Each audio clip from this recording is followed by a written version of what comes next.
Greetings, cyberspace cadets. It's Friday night. You know what that means? It's time for the CREEM stream. That's right. I'm here with the usual, or not so usual criminals here with me, including Miles Beats. Say hey, man. Hey, man. And Sir Adamantine. Cheers. Allie, a.k.a. Harlequin's Happy Hour. Hello. Oh, is it working now? Yes, you sound great.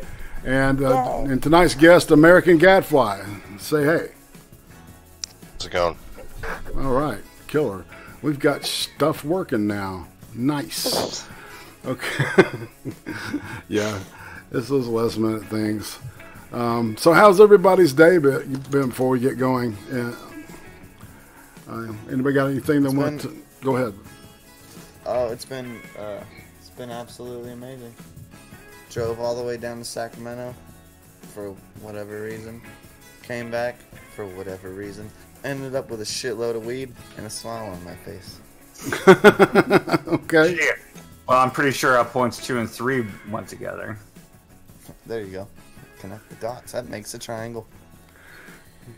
It does, doesn't it? I had like a weirdly emotional day today because I woke up this morning and my grandmother was convinced that we needed to put the dog down. And then came home from lunch, the dog was fine. And then like 3 o'clock in the afternoon, she's like, I don't think we need to put her down, but we already made the appointment. So I was like, well, did you cancel the appointment or what's going on with that? And she's like, I'm not sure. I'm like, all right, well, then let's just not take her tomorrow. So it was weird. It was a weird day. Yeah, that's an interesting like roller coaster of emotions right there.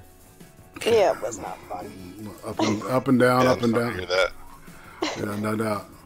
Sir Adamantine, what about you? I had a nice simple day. I went and saw. Oh God, fucking mental break again.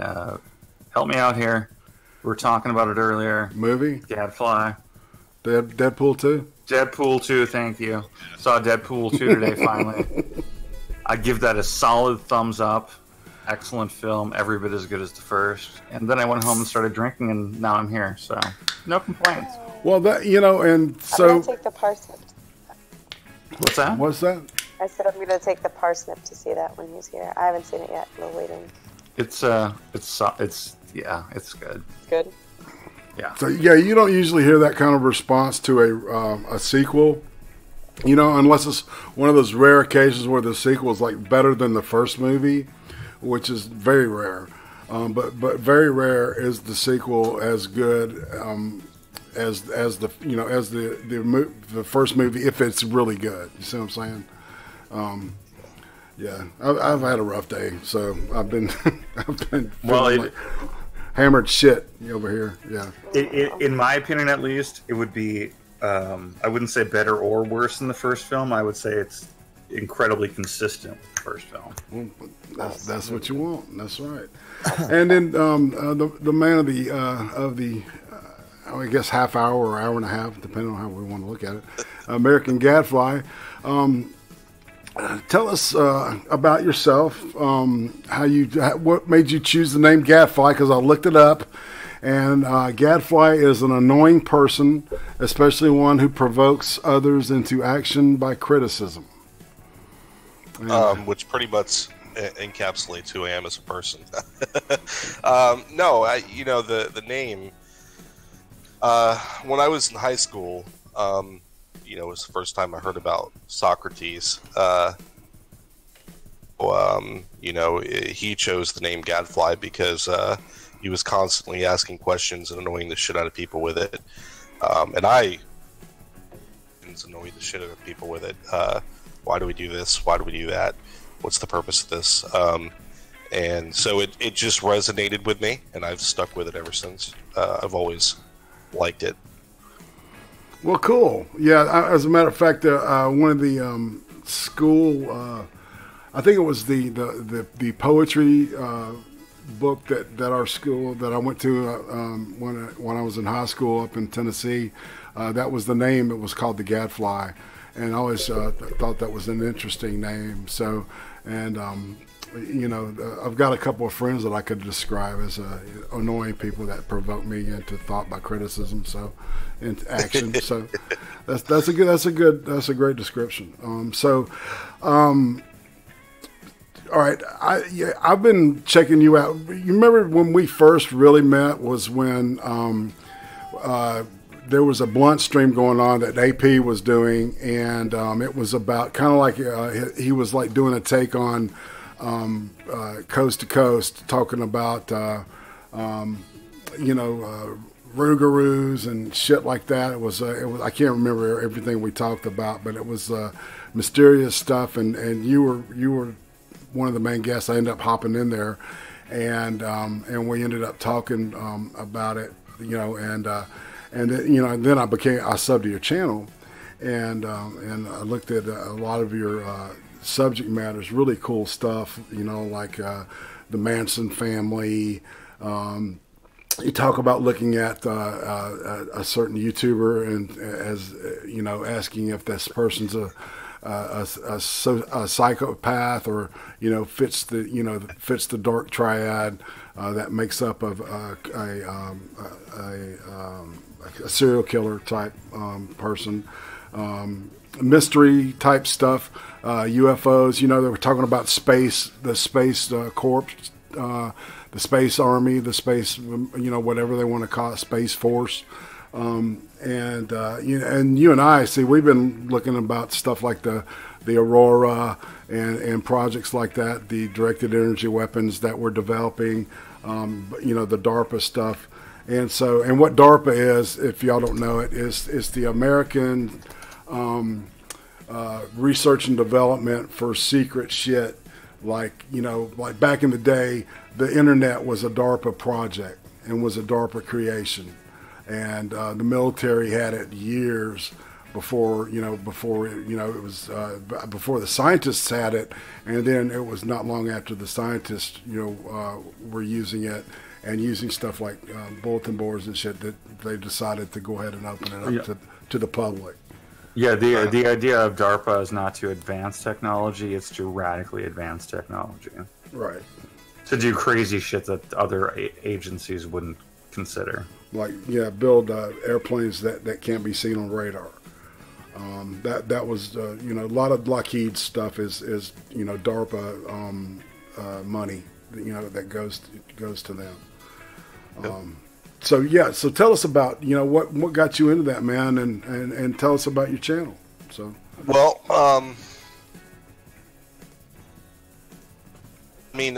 what got me into this sort of subject matter, and it's usually an interesting story, right? How somebody got sucked into that side of the world. I was probably 10, and I found this book called Unexplained Mysteries, talking about the Bermuda Triangle and Bigfoot, and I just fell in love with all of it, and I couldn't stop in a lot of ways.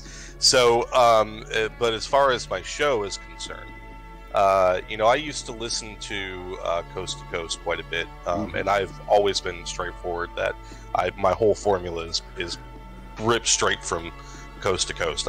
It's called C to C, for God's sakes. I make no illusions about that. I got question.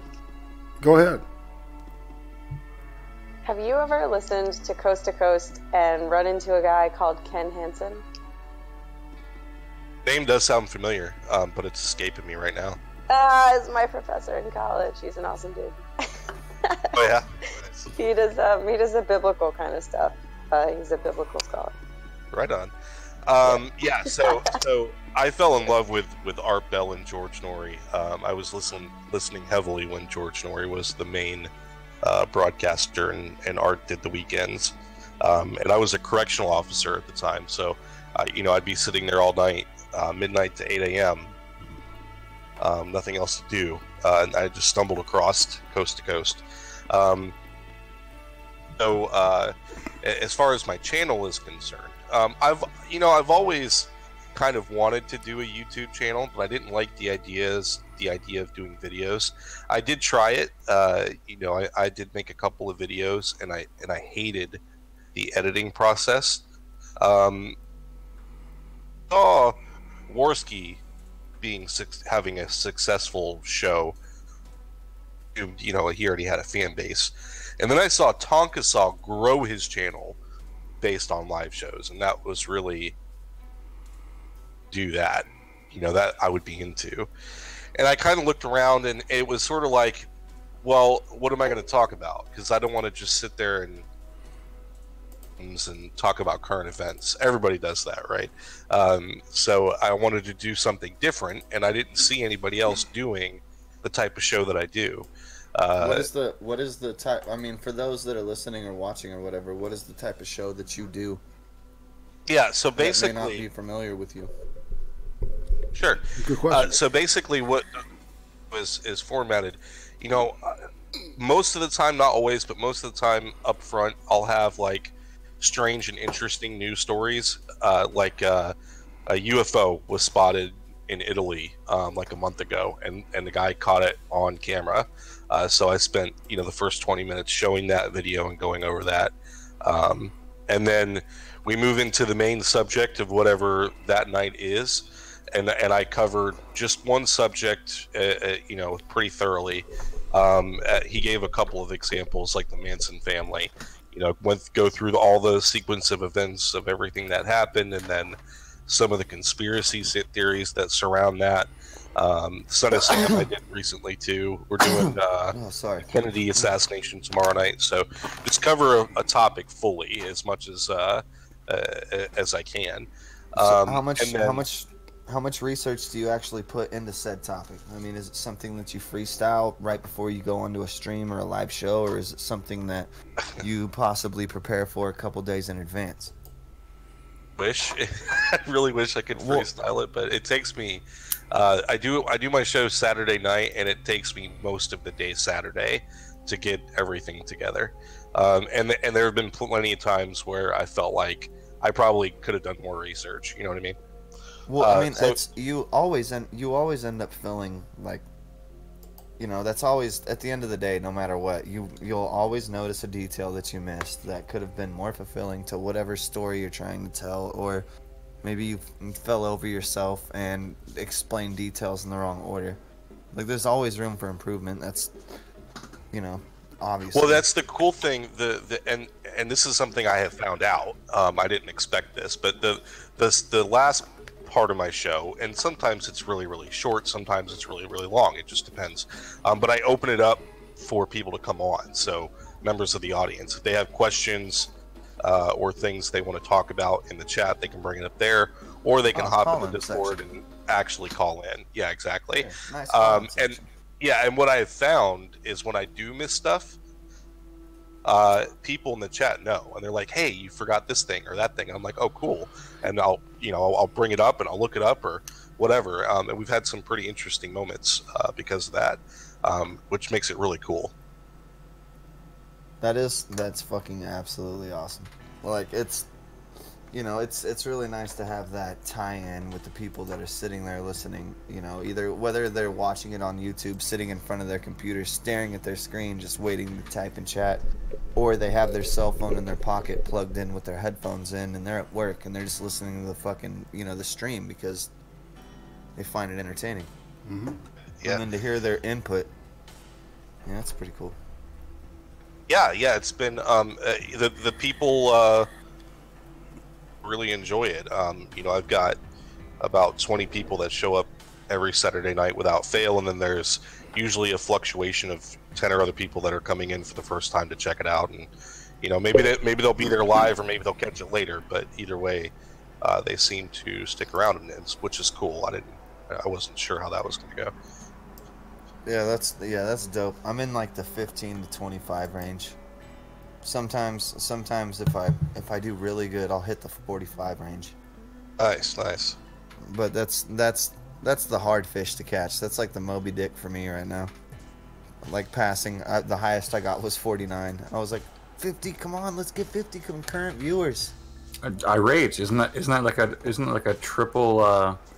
That's a Monday yeah. 60 is a triple Monday. Is 3 Monday mats. 20 is 1, 40 is 2, and 60 is 3. Yeah. That means if there was justice in this world, Miles, you should have like what, 750,000 subs or something. No, I only have 94. Yeah, well, it doesn't say much for his stream. I only have 94.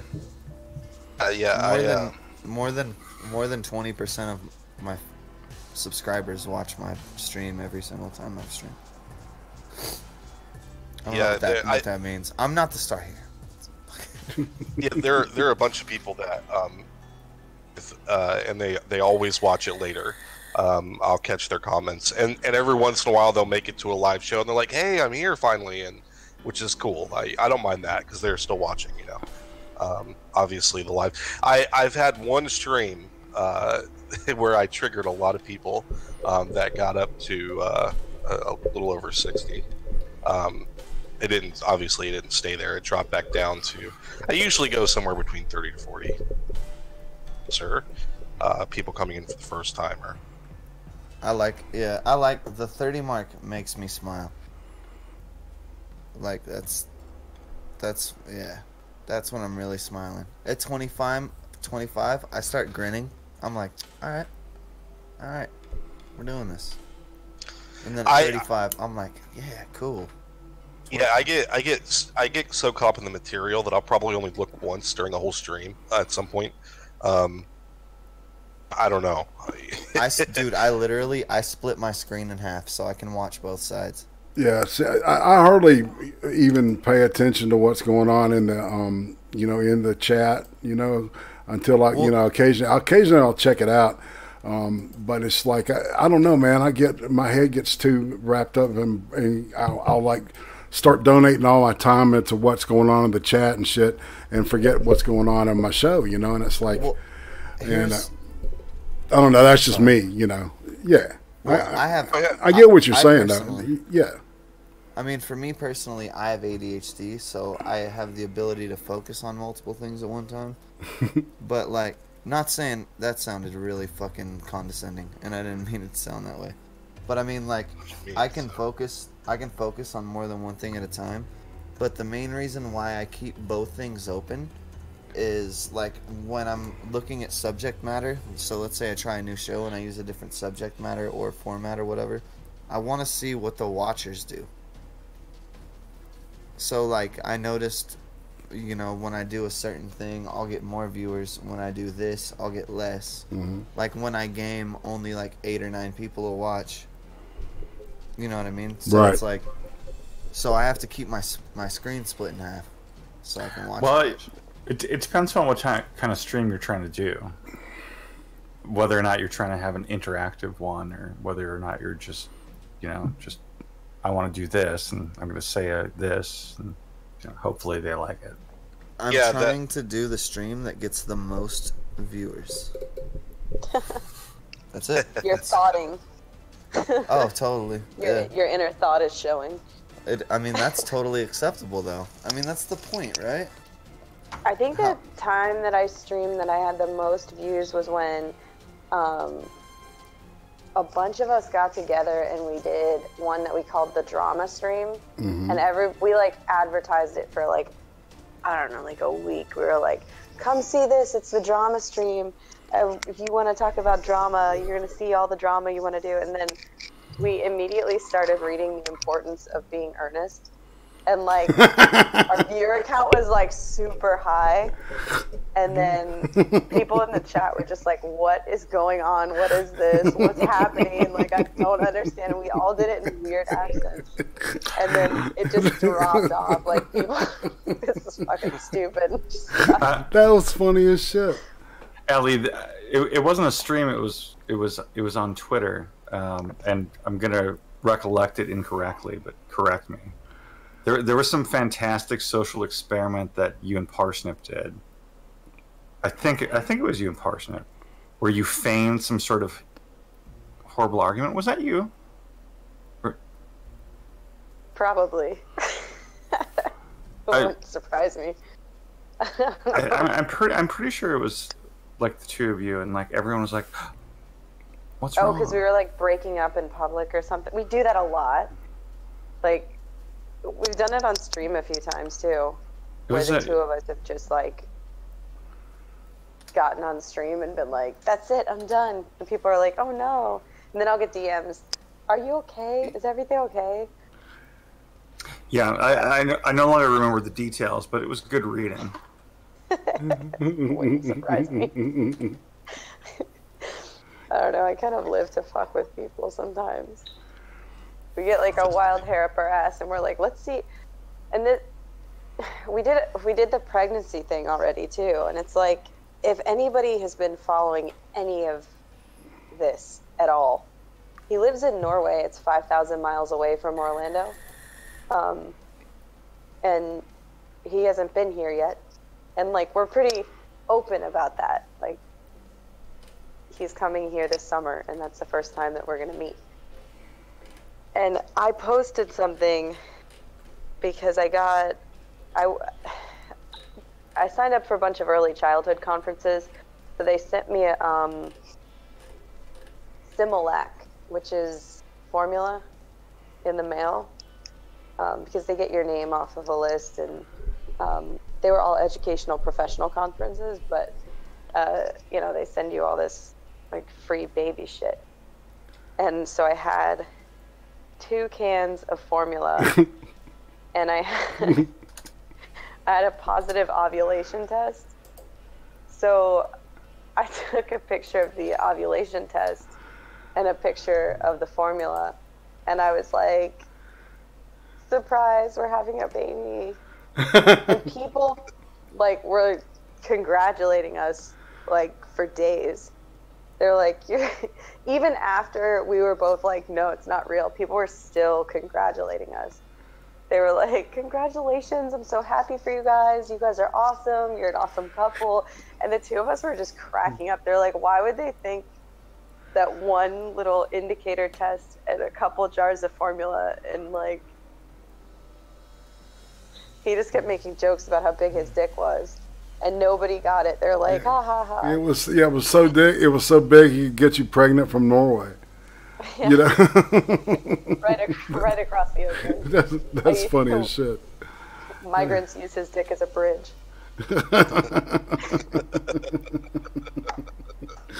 Crazy. So, all right, Gadfly, out of all the stuff that you've talked about, what is your favorite subject to talk about? Well, you mean like my favorite subject matter, or yeah, you mean like specific show? Subject matter wise, it's got to be the demons, and the supernatural side of that sort of thing. Okay. I'd have to go back and look, but I've probably even done more shows on that, I would think, than anything. Yeah, hold on. Before you answer that question completely, just go back real quick, watch all of your streams in 17 times, so you can watch them all real quick, and then remember.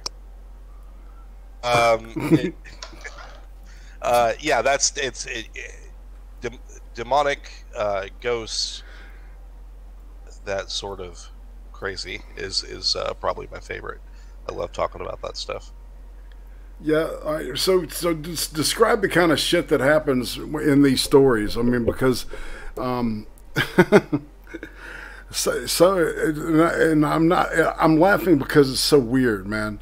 Sure. The stuff that these people report. Yeah, it's weird to somebody who hasn't looked into it at all. But the stories are actually fairly common. So much so that when it comes to demonic possession, there's actually stages that people go through. They are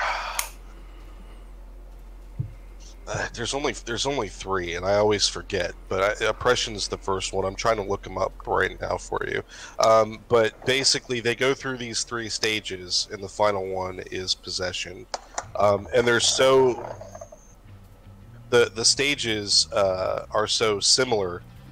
They were able to out. So it's weird if, like I said, if you're the type, somebody who's never experienced something like that, or who hasn't, who doesn't like really look into it, you probably won't know about the three stages. But okay, yeah, here they are. So the three stages are manifestation and infestation. So that's your typical haunted house, right? Things go bump in the night. You see something fly across the room when nobody touched it, stuff like that. And then oppression is when it starts to get really bad. That part of the movie you see where everybody's huddled up in the living room, Right. And they don't want to leave the living room because they all want to stay together. They're in the oppression stage at that point. And then followed by full possession, that when whomever it is that the entity is targeting becomes fully possessed. And obviously we've all seen The Exorcist, so it's interesting stuff. And like I said, they're so about history going back thousands of years. You can see these three stages, and so it's a phenomenon that it exists. Unfortunately, it's there now. I come from the Christian perspective that it's demonic, but my thing is it doesn't necessarily have to be. The phenomenon's there. You can see it if you that have been through it, that you can talk to, and there some of them are very willing to share their stories. So it's not fake. And it can't all be chalked up to mental illness. In fact, there was a story. I will be back. Go ahead. Let me. Well, I've been meaning to ask this for like 5 minutes now. I mean, when you do a show about aliens or paranormal things or demons, it begs the question: how much do you believe in these things? So I like to think of these things in percentages, personally. So it's like with aliens, for instance. Well, with aliens, you gotta break it itself down into parts, right? Have we ever been visited by aliens, stretching back to the beginning of human history? I'm at like 95% on that we've been visited at some point. Are we being visited today? 75 to 85%, somewhere in there. Okay, but. Well, before you go further on any of the, paranormal stuff, just the alien stuff, you realize mathematics would be mammothly against what you just said. The trouble I have with that argument is that it assumes that the aliens have all the same technology and access to the same sort of elements that we do, when we don't know that that's true. I mean, every science fiction movie you've ever seen, they've got technology that far surpasses anything that we're even close to. And I don't think any of us would deny that we're gonna get further, right? We're not gonna where we're at today isn't the furthest you can go in technological advancement. So there's a lot of interesting things in physics. That where math starts to look funny. And I'm not a physics expert or major or anything like that, but when you start talking about bending space and time and shooting through wormholes and stuff like that, when I talk mathematics, I'm not talking about any sort of. I'm not talking physics. I'm not talking anything other than distance and time. And yeah. You can give them a warp drive, doesn't matter. The universe, or even just this galaxy, for practical purposes, is still infinitely large as far as what you'd have to go through. The chances, I personally, I 100% believe there is. Personally, I think you'd be a fool if you didn't think that there wasn't other intelligent life in the universe. But the chances that any of that would ever interact with us, that becomes vanishingly small. You're dealing with incredible spaces and incredible numbers of stars and planets, and if you want to get grander, then you're talking about billions of universes on top of that. You're talking about, I don't know, whatever's next up from trillions to factor in. Sure. And then and you have to catch them at the right time too. I mean, what if an advanced alien situation popped up in Earth's orbit 3 million years ago? Wouldn't have done them a lot of good. They wouldn't have found much of any interest, not intelligence-wise. I think it's very egocentric of people who just assume aliens visit our planet on a regular basis. Well, not necessarily. There's a lot of evidence for it. Not even talking about your typical alien abductee. Not even saying that. If you just look at things throughout history, I'm sure you've heard of ancient aliens, right? Crazy hair. Crazy hair. That guy. Some of the stuff they do is obviously bullshit, and they take it a little too far. For ratings and showmanship and all that. But some of the stuff that they talk about, some of the stuff that they show is pretty compelling. Like the Madonna has a spaceship in the background. It's clearly painted. You can't mistake it for anything else except a spaceship. There's even a person in it. It's pretty crazy. So, and this is all throughout history. The Greys, there are cave paintings of the Greys from back before history, before we were writing things down. So, I haven't seen a UFO with my own eyes, but something's happening, and there's so much evidence that something's happening that that's where I fall at 75 to 85%, because the UFO thing is the only thing I can think of that it might be. Now I know, IRATE and I could talk about them being demons coming from other dimensions. We could have that conversation, but man, there's just too much to say that nothing's happening. You know what I mean? I know what you're saying. I'm going to respectfully disagree. Well, Ken was also on Ancient Aliens. Oh yeah, the professor. Your professor. Yeah. Well, all right. So it might be what I heard from originally. I don't know. Well, and I wanted to share something with you. That the first thing I was like a kid when the Ancient Astronauts series came out by Eric Von Daniken, and I had all three of the paperback books, and I just voraciously devoured them. It's like I was fascinated by this stuff. The whole, the idea that there are these just fascinating things in the past that indicate, that like the painting that you're talking about. And I know exactly which one you're talking about. The vehicle is kind of like this round thing, and it looks like a dude sitting in it with a window. He's looking through the window, and it's like got these like 3 or 4 prongs sticking out of the back of it. It's very strange. It looks, I don't know, I can't describe it.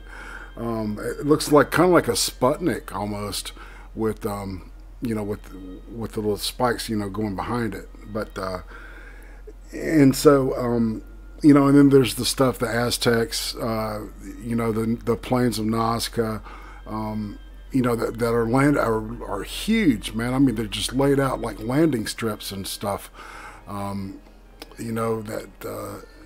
So, as a kid, I was really fascinated by all these type of things. And, as I'd gravitate more toward the true crime, aspect of this stuff, looking at killers like Berkowitz. I noticed that you had done something recently about him, the Manson family.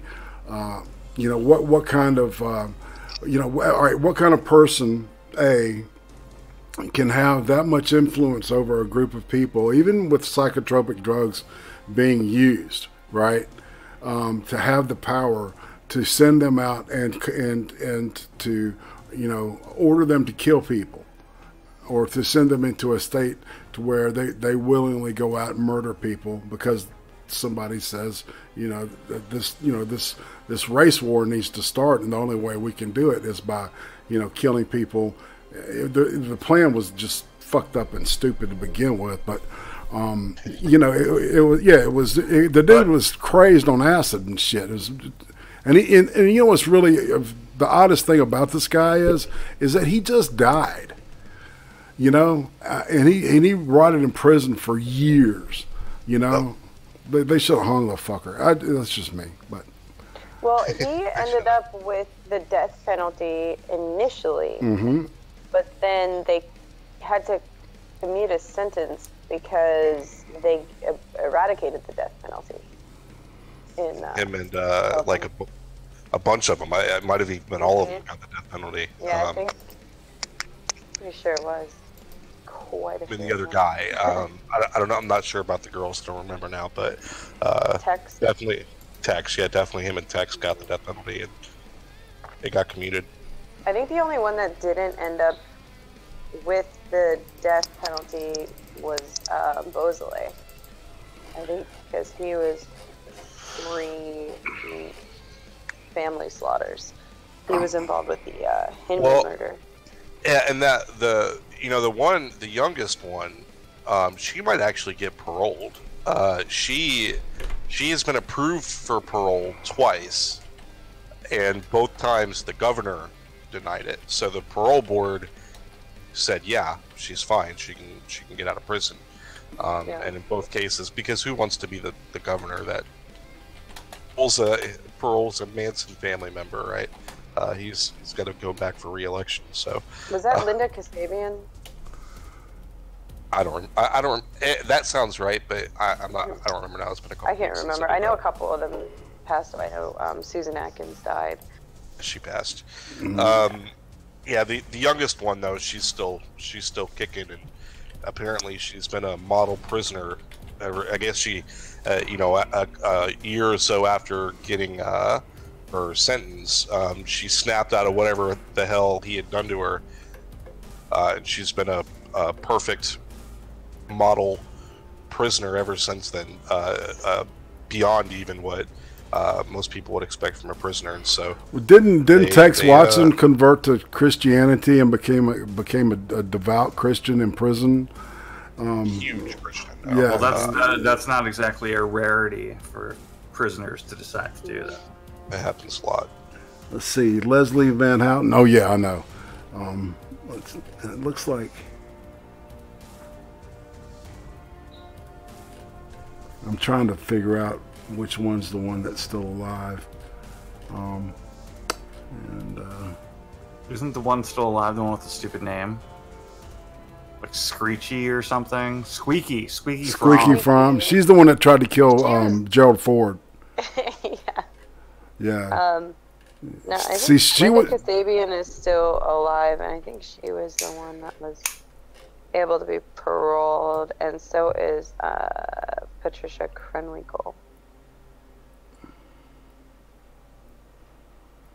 Yeah, I'm looking at it right now. Yeah, Linda Kasabian is prosecution's key witness. That chick. If I'm remembering correctly, there was one of them that was a lookout who was given immunity because she testified against all of them, and she was only the lookout. Mm-hmm. Houten has been granted parole, so that's the one. Leslie Van Houten is the one that like I said, they approved her for parole in 2017, so just last year, and it was denied by the governor. That's right. Linda Kasabian was pregnant, and she didn't want to have her kid in prison, so she died. She rolled on them. Yeah, this is. I read Bugliosi's book. That was pretty good. Yeah, Helter Skelter. Yeah, that's a classic. Yeah, have you read that, Sir Adamantine?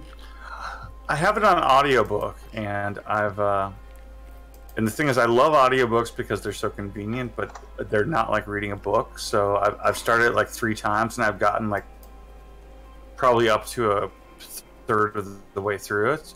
I've never managed to finish it yet, but I will. I think that one would be hard as an audiobook because there's so much going on. It's hard to follow, I feel like. When Yeah, someone's reading to you, sometimes you can't. And it's so hard to pay the same amount of attention versus when you have a book shoved in front of your eyes. Yeah, I agree with you. Yeah. You can't really beat holding a book in your hand, right, and reading it. And doing anything else, really. That's the whole point. Right. Whereas, if you're just listening to it, oh, whoa, look at that shiny thing off in the distance. Oh, what was I doing again? Right. Yeah, and it's weird because he describes like so many different circumstances, and he kind of bounces a little bit because he'll start talking about like his home life and what he was like when he was younger, and then he'll go back to like the trial. So I would have a hard time following that. And there's so many names and places because he was so kind of nomadic. Have you guys heard of the Process Church of the Final Judgment? No. Okay, so this was something that years ago, and I did a show on it about a month ago now. That's really interesting, and the Process Church of the Final Judgment was another cult that existed at the same time as Manson in the same place. So they were literally 2 blocks from one of the places that the Manson family were holed up at one point, and they weren't too far away from where the Sharon Tate murders took place. So if you look at Manson's teachings, similar to the Process Church of the Final Judgment, and they Manson at early points after being arrested was admitting that he knew them and had studied with them, and then he was visited by some of their members, and he never talked about it again. And this was within like the first year or 2 of him being arrested. They are an offshoot of Scientology, actually. They were a couple of the members from Scientology broke off from Scientology and created the Process Church, so it's interesting because they're to so many different things. The Process Church is. We're talking about conspiracy theories here, obviously, but the connections are there. Like this person knows this person who did this thing, that kind of thing. So they're connected to the Manson family. They're connected to Son of Sam, and they're connected to the Kennedy assassination. And those are just the strong links. They're connected to a whole bunch of other shit too, where the links aren't quite as strong. But yeah, it's just really interesting how connected they are, and yet nobody has ever heard of them, which I also think is interesting. What's the name of that again? Because now you've got me like I want to look these dudes up, man. The Process Church of the Final Judgment. It's just fascinating to look into all of that. Even if some of it's bullshit. I don't think there's any way getting around that they knew Manson. But connected to Son of Sam. Well, there's some pretty strong indications that they were, but it could be bullshit. It's interesting to talk about that they're all connected and nobody's ever heard of them, which is pretty great. Well, yeah, and what's interesting though is that there can be like consistencies, within the zeitgeist, where there's this thing called the 100th monkey theory, where all at once a species develops a certain mindset, or a group of people will, it's what it has to do is with the 100th monkey is like there was a study, and I want to say it's the group. It was a group of monkeys, and they taught one how to wash this piece. This, I think it was a potato or some shit, before it ate it, right? And then by the time like they started learning from each other, and when it got to time the 100th monkey, it was like all that species of monkey knew how to do that, and were washing their stuff when they eat it, and that's a psychological thing. I can't remember why the phenomenon stuck out to me. It was. It has to do though with the groupthink and the way that like the car, the design of the automobile really wasn't Henry Ford that invented the automobile. It was like 7 different people that came up with, first it was the internal combustion engine. So there was multiple, versions going up. It was just, who figured out how to get them out and market them, and Yeah. you know what I'm saying? So it doesn't surprise me that these that church or some of the teachings of this church would end up in other places at the same, in the same time. When given to that whole zeitgeist with the whole hippie revolution, I love Hunter S. Thompson, and I got to actually shake the dude's hand. And he called the hippies the generation of swine, for a specific reason, man, because they were all fucking idiots, and now they're teaching the youth of today, how to become fucking idiots too. So,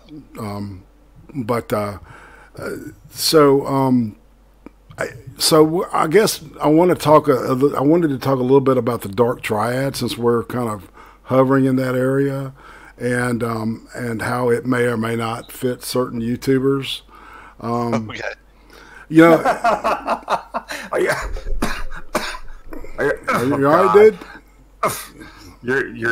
You almost made me swallow my drink. I'm just curious if you're planning on naming names here. Well, first of all right, before I get there, it's interesting because there used to be a delineation between sociopaths and psychopaths, right? And a sociopath was more of a person that was driven by their own, their personal desires. It was more of a narcissistic thing, whereas a psychopath, their crimes are driven by their psychosis, right? And all of a sudden, at some point in time, the DSM, the American Psychiatric Association says, well, I guess we can just lump them all into the same thing, which I didn't really like that, because there's a huge difference between the two, in my opinion. So when they talk about the dark triad, they're really talking more about what used to be called sociopaths. And the dark triad is 3 specific personality features: narcissism, Machiavellianism, and now they say psychopathy, right? Which used to be, things like antisocial behavior, or or like stuff like lack of empathy towards other beings, and so all right, looking, but I saw the thing about JF Garape. If we're going to name names, yes, JF and Garape, the one and only, and so I, to be honest with you, I haven't listened to the. It was 2 shows you dedicated to it. Just to correct you on that, it was one stream. Like 40 minutes into the stream, my internet cut out and I had to start up again. So it looks like 2 shows. But okay. All right. Well, cool. Yeah. Okay. I got you. The same thing happened to me a couple times, so I know that feeling. It's like, God damn it.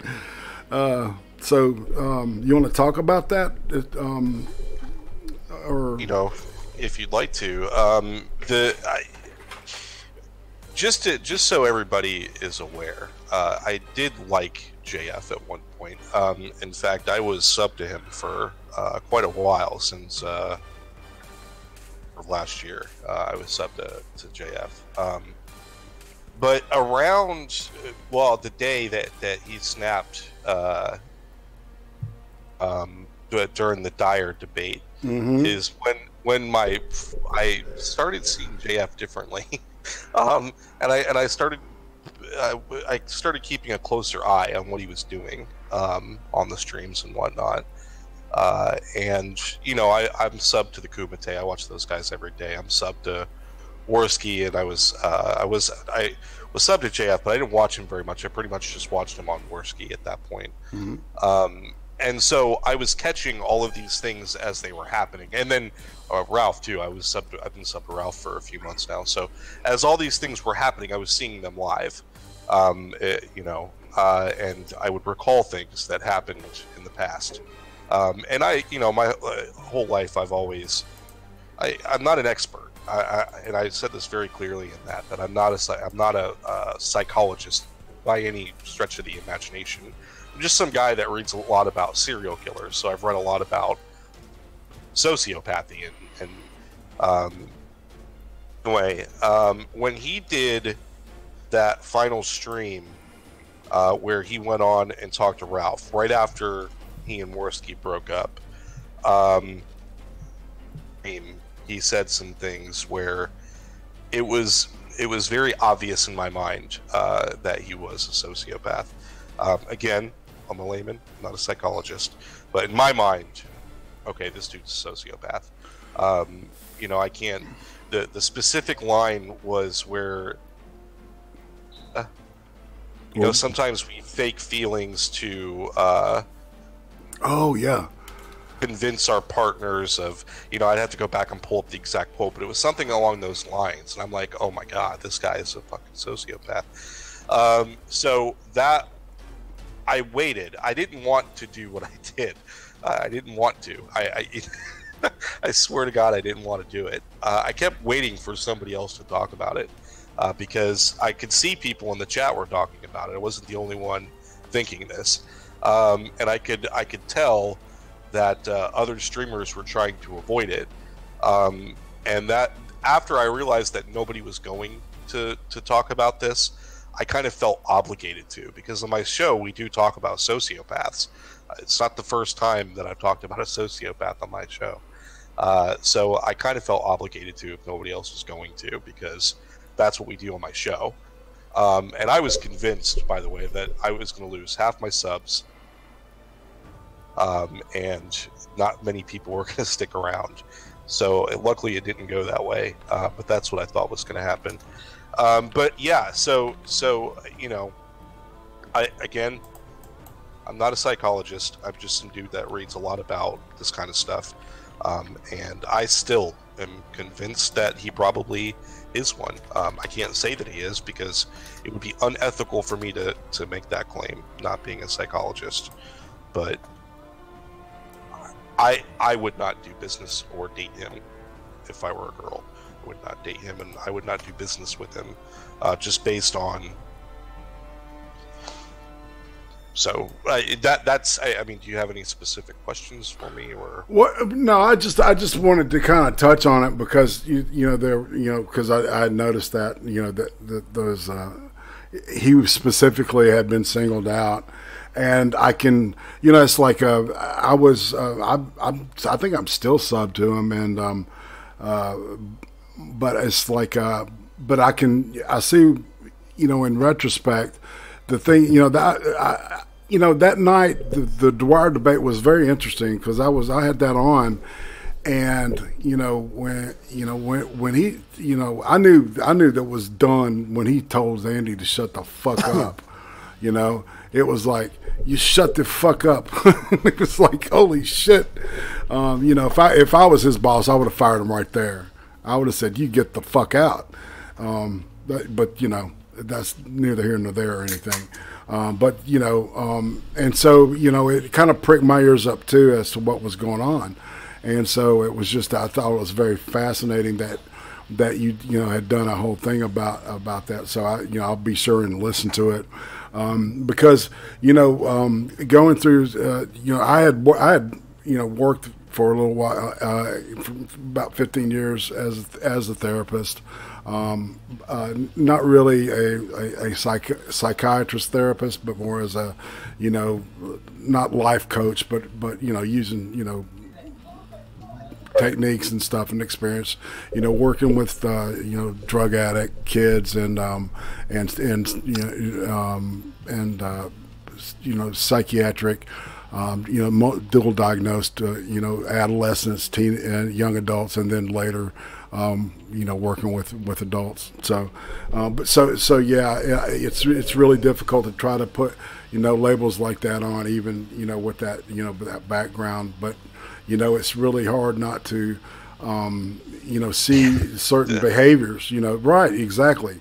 Especially the narcissism is obvious, I mean, hell, I think, I think half the people on YouTube are, narcissistic to some degree. I think I qualify for that, No, well, here's one thing you have to think about is that everybody that's going to be on YouTube is going to be narcissistic. Why else would you record yourself and even spend time to edit recordings of yourself to upload them, or even spend your time for 2 hours just sitting in front of a camera talking about shit?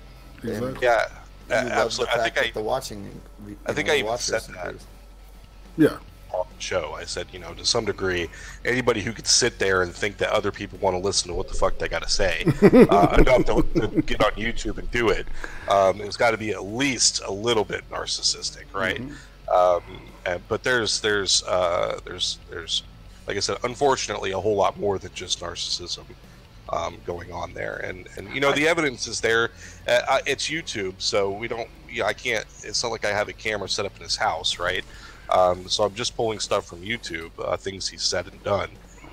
But they're on there, and people can make their own judgments. If I'm wrong, I'm comfortable being wrong. I'm fine with that. I was simply asking the question: is he a sociopath? Because a lot of people are asking that question right below the surface, and nobody wanted to come right out. I'll give you an alternate answer. I don't know. I've never found him interesting enough to even ponder whether or not he might be a sociopath.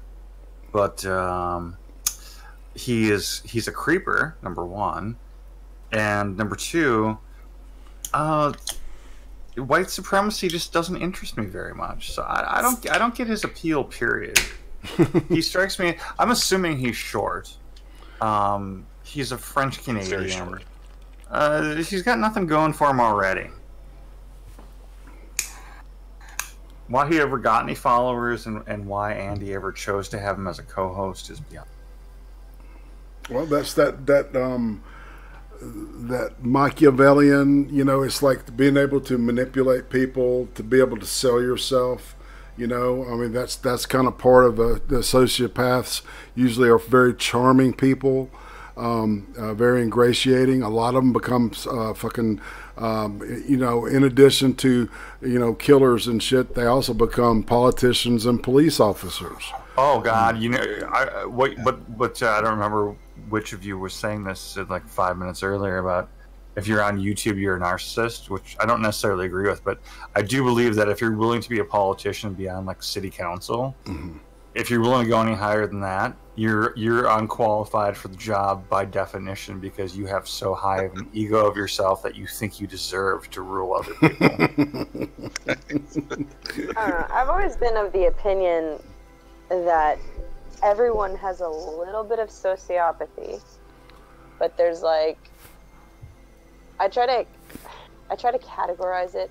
I think psychopathy is a totally different thing, and that is just complete unremorseful, you're just an asshole. You're an asshole to people who you're close to. That's like the category of people who are just completely narcissistic, who will hurt someone to get ahead just because, if it doesn't matter if it's their own mother, they'll just do it. Right. But I think every person has like a small degree of sociopathy, and I consider sociopathy to have a sort of righteous part and a sort of, I'm just going to let this take over because kind of dark sort of part, where you know that you have all of these needs that need to be met, and they're your needs and they need to be met. So you're going to go get them, and you're going to do what you have to do. And like, there are tons of times that you'll see people sitting in a restaurant, for example, who are just completely rude to a waiter, and you're like, what the hell? And it's that little bit of sociopathy, because you would talk to a complete stranger totally different than you would talk to somebody who you like and you love. But then there's a measurable amount of control as well. So you want to also not be seen by that person who you're sitting across from, who you care about, as this total monster. So you might be nice to the waitress, but you have no intention of actually giving a shit about the waitress. You're more concerned about what the person you're sitting with is going to think. So I think like there are things that put your sort of natural tendency toward that kind of sociopathy or that sociopathic brain and mentality. And I think it has to do more with like survival and stuff. So I think it's actually, I don't think that it necessarily has much to do with survival. I think it's more about like self-pride and lack of self-esteem. You don't think that evolutionarily you would seek to do the best for you and yours because the propagation of you and yours is the ultimate goal? Well, that doesn't necessarily. Hold on, that kind of strays away from what you said earlier. No. Yeah. It's on point. It's why you develop the attitudes you develop. Because no, the reason. I mean, you could tell me what point I'm making. That's totally fine. But I'm telling you the point that I'm making is that evolutionarily, you're going to gravitate towards protecting yourself and your family. I think psychopaths tend to gravitate more toward themselves over everyone. So they're like, I'm number one, everybody else sucks, and that's it.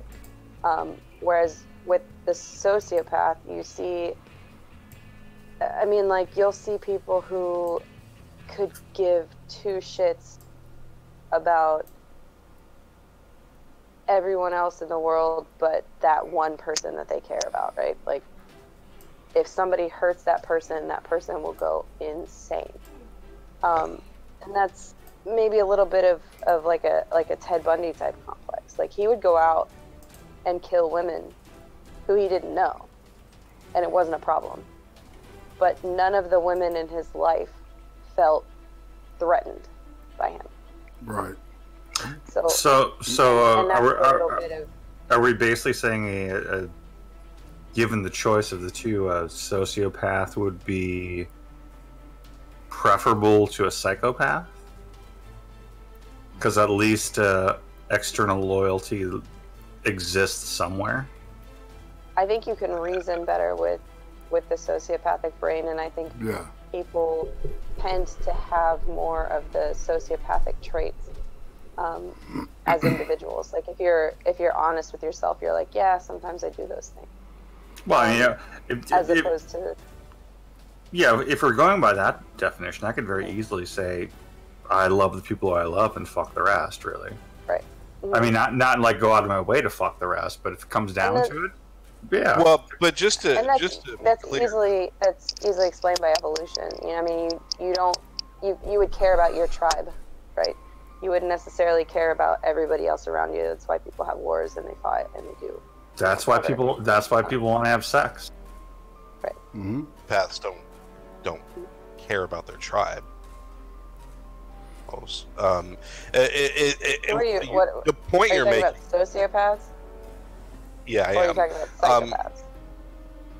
Paths. My understanding of sociopaths is exactly what IRATE said earlier, where they little to no empathy, and very highly manipulative to get what they want. That's a psychopath. Like. Then what's a sociopath? The difference between sociopaths is sociopaths will make meaningful relationships. Like, they will develop meaningful relationships with people. So it's somebody who has no problem, like I said, like a Ted Bundy, killing a bunch of strangers. Like, he didn't get to know these people and then kill them.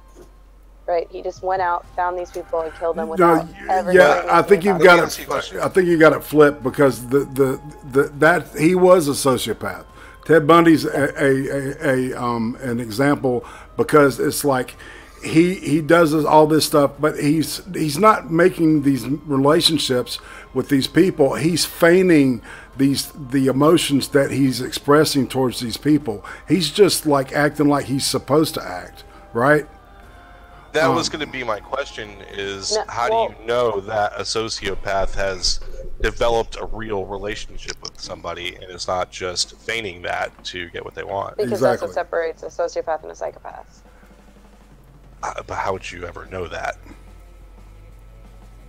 There would be no way of ever diagnosing. See, the psychopath's driven by their psychosis, though.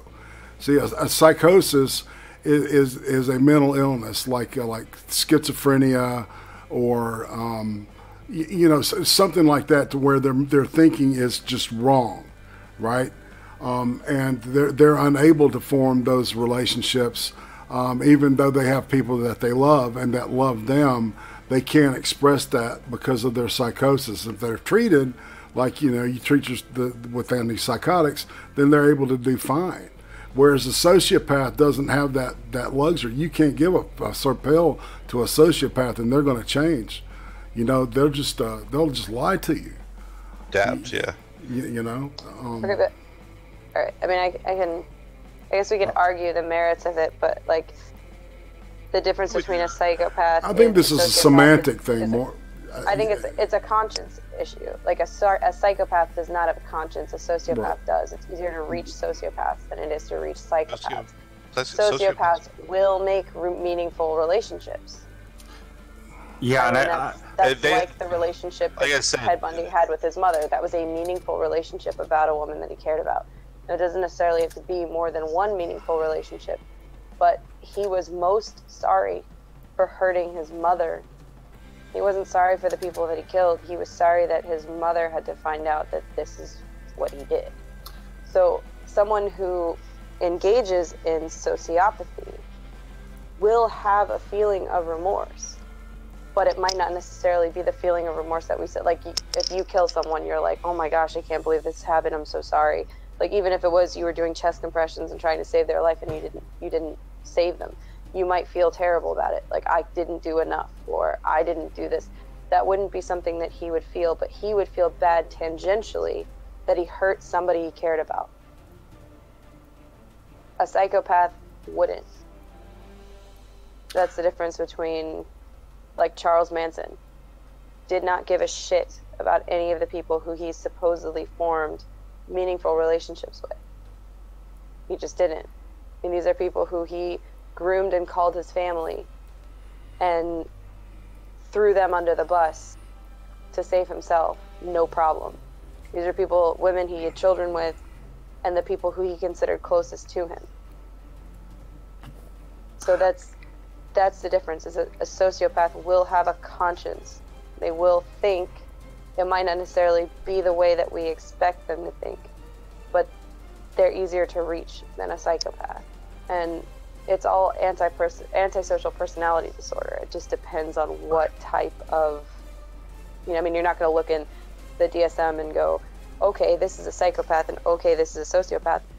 You're going to get antisocial personality disorder, and you're going to get certain traits. And the difference between a sociopath and a psychopath is a sociopath will have a conscience. Well, yeah, and there's clusters that there's clusters that they use to diagnose things too. There's right. You're right. Everybody's completely different, in their own psychopathy.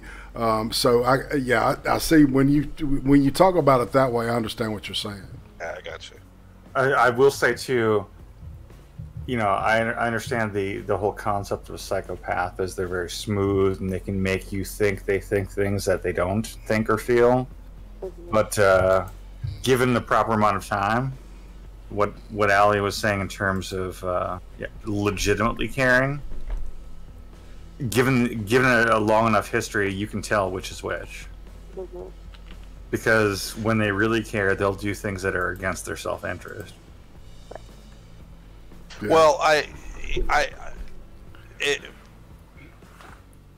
you're saying for sure. I definitely think that, like I said, it was so funny you brought that up because you're the only other person I've heard say that about evolution. I had this very long argument with a buddy of mine about that very thing, about how, if you think about it, speaking over time, sociopaths and psychopaths will eventually outnumber the people that are not those things, because those people are always working to the detriment of everybody else and for themselves. So over a very long period of time, it would make sense that they're going to win out. Well, no, but wouldn't a sociopath be evolutionary?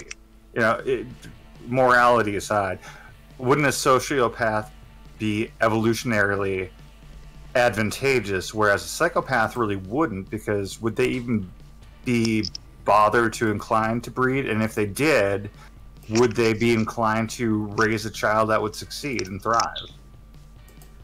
Probably not. I was sociopaths for sure, though. That's where the crux of the argument was, and that's where that was what we talked about, was the sociopath thing. Like I said, I think everybody has a little bit of those sociopathic sort of hallmarks, where if you were truly honest with yourself and you're sitting and looking in the mirror, you're like, yeah, I could see myself doing that. Oh, for sure, and like, especially if something happens, right? You know, if tomorrow and they're not coming back on, I'm gonna make sure I'm taken care of, and I'm gonna make sure my family's taken care of. And if I got to shoot somebody to get that last can of beans, I'm gonna do it, right? Right. Well, I mean, if you even look at your interactions, like, for example, when I date people, I have a really hard time being super nasty to them, even if we break up, like, because I care about them. So I'm like, all right, shit happens, let's move on. Now, if somebody in a bar comes up to me and is just a dick, you know, like, hey baby, let's go home, puts his arm around, I have no problem. For sure. Being a straight up just nasty bitch. And like, that's part of the difference. Like, when you develop a meaningful relationship with someone, you're less inclined to attack them versus somebody who is a stranger. So when people look at sociopathy, it's really almost like a survivalist skill. And that's why I said I divide sociopathy in my own head into morality-driven sociopathy, where there's a rule of law and you want to take care of yourself, so you're going to abide by that law. But if you're pushed, you could do all of these horrible things, no problem. You could steal, you know, a formula for your baby, or you could, you know, kill a man in the street if he was threatening somebody that you knew. And that wouldn't be a problem. It wouldn't even, in your mind, it wouldn't even click as something that, oh, I just killed somebody, that's horrible. And that would be more of like a morality-driven type sociopathy. Like, I'm not going to go out looking for it, but if it finds me, that's what's going to happen. It's us or them. Are you, I'm just curious, are you a big Jordan Peterson fan? I mean, I've listened to some of his stuff. I've never really considered myself necessarily a fan. But I think I've listened to like maybe 2 lectures of his. Same here, but he mentioned something that I heard once that was funny because it fits with what you're saying. He said you need to really look in the mirror and, you know, ask yourself the tough question: what is it that I'm capable of? Right. Which is, it just fit with what you were saying. That's why I asked. Yeah, and I mean, nobody wants to be a sociopath. Nobody wants to be a psychopath because there's a stigma attached to it. But I think if you look at it as psychopathy is just complete, just gone. You know, like, you're just totally into yourself, for yourself, because of yourself. there's no way to rationalize or reason with you. You know, you're just going to do what you're going to do because fuck everything. And that's just your life.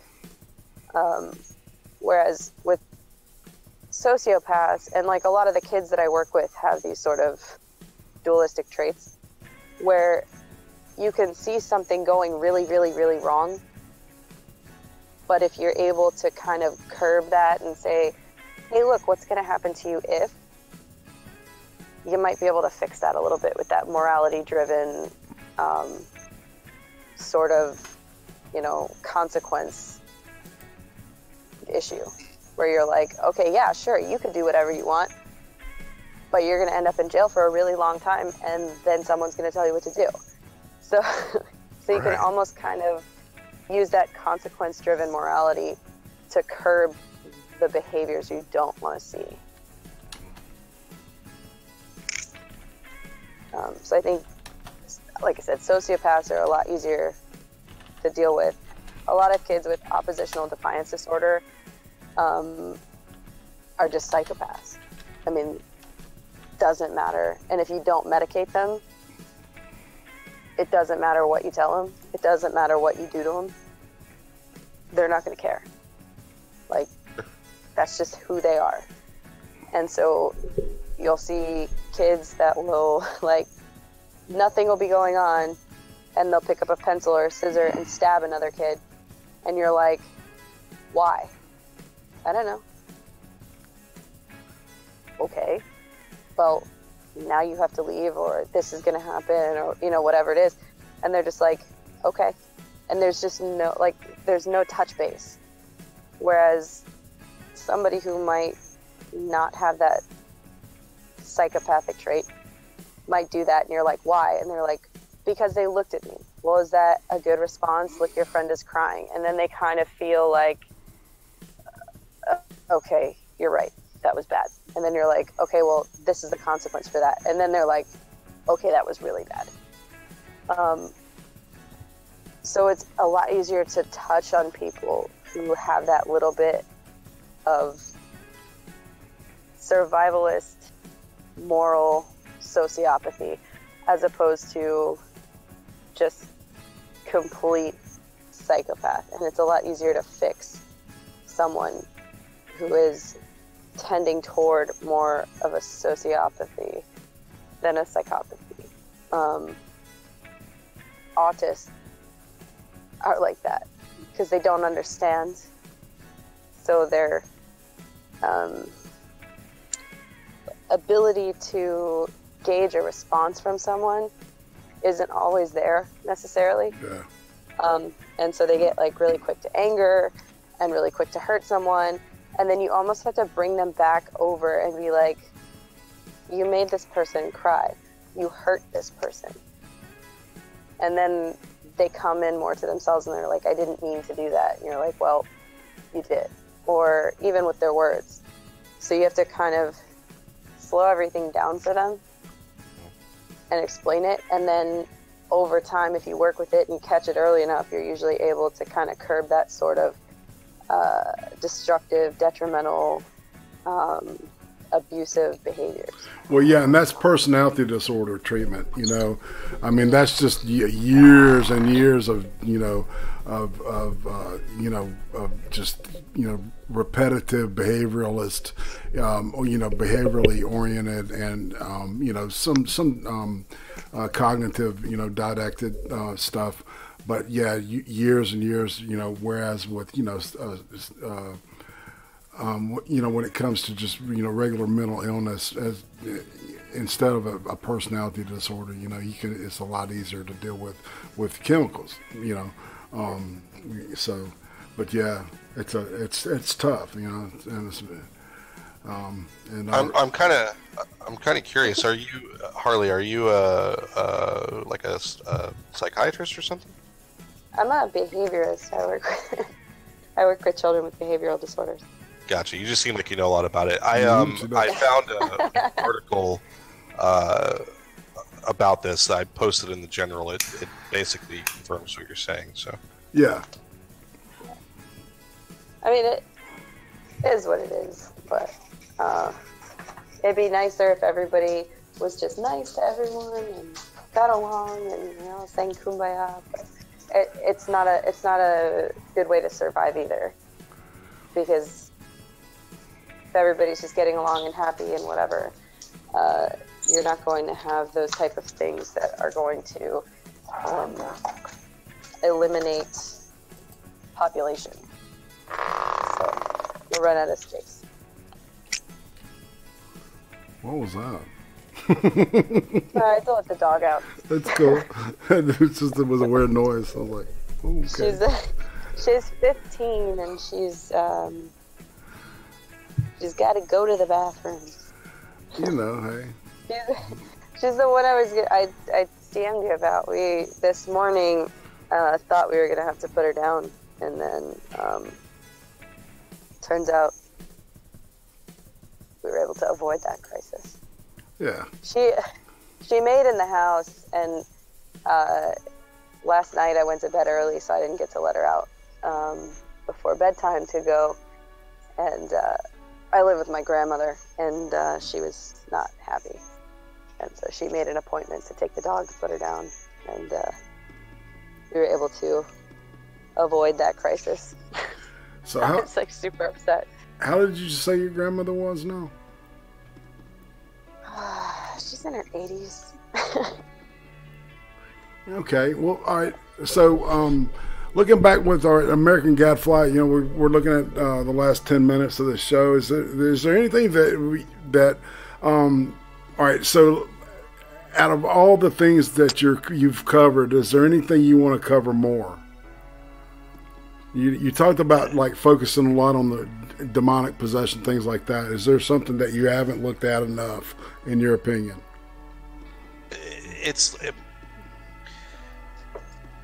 Topics that I want to cover, and more about the way I want to do my show. What I really want is to be able to get people on that are, I mean, like, for instance, next month I've got Michelle Bellinger coming on. Michelle Bellinger has published a few books, like 4 or 5 different books. One of those books is about psychic vampires, and she's coming on the show to talk about psychic vampires. She's like an expert with what she talks about. So that's really the direction I want to go with my show. Can I insert a quick question here? Sure. I know what an emotional vampire is. What is a psychic vampire? Well, unless I've got this wrong, because this is something that I have not looked into hardly at all. Megalodon talks about them, doesn't he? Yeah, he does. And you've heard that there's a famous Alex Jones quote about them, and I've heard about them a little bit, but I've never done any reading on it. I've got her book coming, so I'll know a lot more in a month. But vampires are everywhere. I'm sorry. The idea is that if there are certain types of people that just suck the energy right out of you. So if you're sitting there talking to, unless I have this completely wrong again, if you're sitting there talking to somebody, conversation's over, and you just feel completely drained and you want to go to bed. Sort of thing is what I think we're talking about. So that is kind of like an emotional vampire. Yeah. Because when you just contact with them and interaction with them leaves you feeling drained and exhausted. And I think I dated a couple of these chicks, man.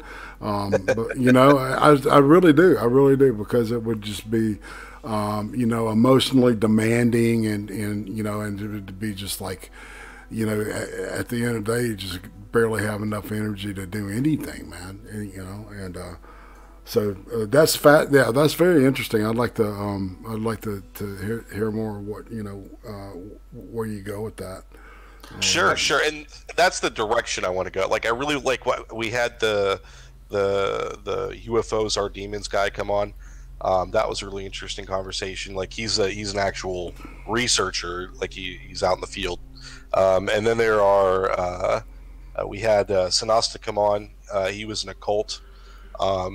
The 12 Tribes cult, and we talked about that. That's what I want to do with my show. I want to get people on that are either an expert in their field, or they have experienced something about it. That if they happen to be YouTubers, that's cool, but that's not where my focus is. Like this chick's an author, so I really want to get people onto my show to talk about. And as far as subjects that I want to cover more, I really would love to dive much further into the demonic stuff than what I am capable of as a layman. So if I could get, like, he's not alive anymore, but if I could get a guy like Father Malachi Martin on, that would just be the ultimate, because that guy knew everything about this kind of stuff. But yeah, as a matter of fact, have you seen any of the recent Exorcist TV series of the past 2 years? No, I it's funny. I want to. I really liked the Scream one that they did. I thought that was like way better than I expected it to be. So I was actually kind of giving The Exorcist a chance, but every time I sit down to watch it, I watch like the first episode, and I forget, or I get distracted or whatever, and I've never gone and seen the rest of them. So as a true fan of horror, just as general, man, it's one of the best TV shows on there, man. And it breaks up into, there's two things going on. There's an invasion. There's some type of invasion within the Catholic Church itself that's going on. They look at that, and then there's, of course, the Exorcist that replaces Father Marin, right? And it's about him training another guy, and so it's really compelling shit. It's some of the best acting and on TV, good script writing. It's a good era right now for television. In the same, it did get canceled. Uzi just told me it got canceled. God damn it. Sucks. So they did this to Damien. Horror shows don't do well. They did it to Damien, and they did it to Blood Drive also. Damn, man, that was good. Have you guys seen the Bates Motel? Or the Bates Motel? Yeah. That was so good. I loved that. That was excellent. Awesome. Yeah, and they do. The guy that did that is doing Colony, which is this kind of like a. It's kind of like World War II occupation France, but with aliens. It's really good. I recommend that too, but you have to see it from the beginning to really understand it. So that's kind of the way the Exorcist stuff is too. But I recommend seeing it anyway. It was really good. Yeah. I don't know, man. They do that shit. They put it on Friday to kill it. They try to kill shit. Deliberately try to kill shit. And I don't know. It is what it is. But so has anybody got anything that they want to ask American Gadfly before we end the show tonight? I have one last question. Sure. Which is and it's not really related, I guess, to what you do, but it's like as close as you can get without being. Have you ever done anything on Jim Jones? Not yet, but that's coming. Some of those topics are so big that I really want to wait until I can get somebody on that was either there or is an expert on it. Like the Skinwalker Ranch is another one, and 411 is another one.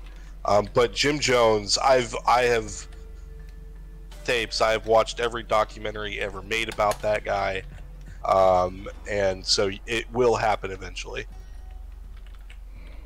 That's a fascinating example of just how flawed humans are. Yeah, he was something else. Well, obviously he was incredibly flawed. And then followers. Well, yeah, and cults in general, and the way the dynamics of how cults and cult leaders work, it's not far off the bat of what we're talking about with the psychopathy, and the sociopathy. People need, and then there's the people that need to be led around, the people that are often called sheeple, Well, there's led around, and then there's led to the slaughter. Yeah. YouTube has the audio recordings of like the conversations he and his people had like right before the drinking the Kool-Aid. Mm-hmm. Dead tapes. That is some of the most surreally creepy shit I've ever heard. It is surprisingly easy to convince people to follow something. That study was the Milgram experiment, where like 66% of people just did whatever the fuck they were told to do. Is that the electrocution experiment? Yeah, whatever one that is. Yeah. Yeah. Yeah. The Milgram experiment. Yeah. It's famous, and it's That was crazy. Yeah. No shit. There's a Netflix movie about this, but it was a real thing that happened where I called like a McDonald's and over the course of a day convinced. Yeah. I know. Go ahead. He basically they ended up sexually assaulting this chick because this random guy over the phone pretended to be a cop. And they made him take this girl in the back and like strip search her and do this horrible shit because he said she was accused. I can't remember the details of it.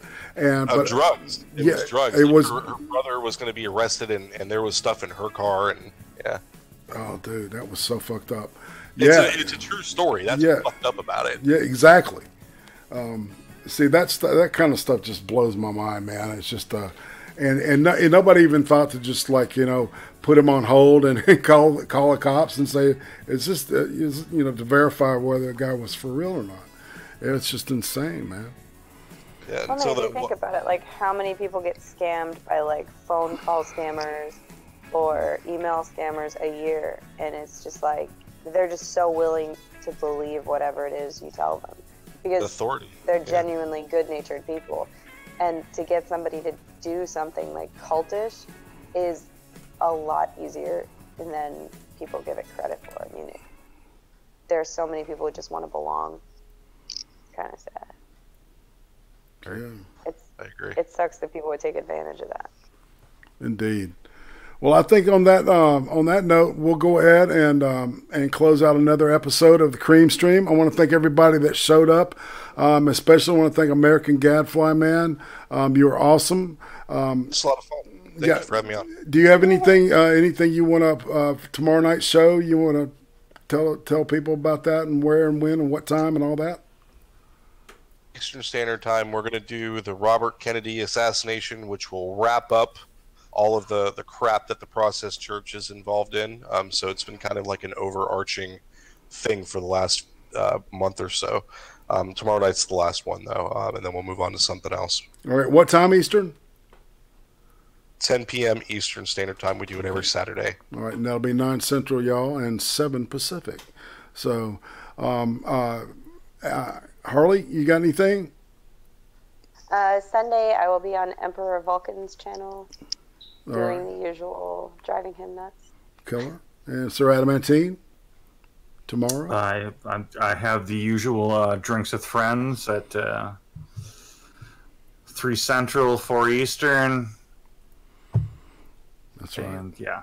All right. And I'll be doing Chaos 120 on Mondays now, starting last Monday, as a matter of fact. So that will be it's 10 o'clock Eastern, 9 o'clock Central, and 7 o'clock Pacific. And on that, another one in the bucket. And y'all have a great week, and we'll see you next Friday on the CREEM Stream. There you go.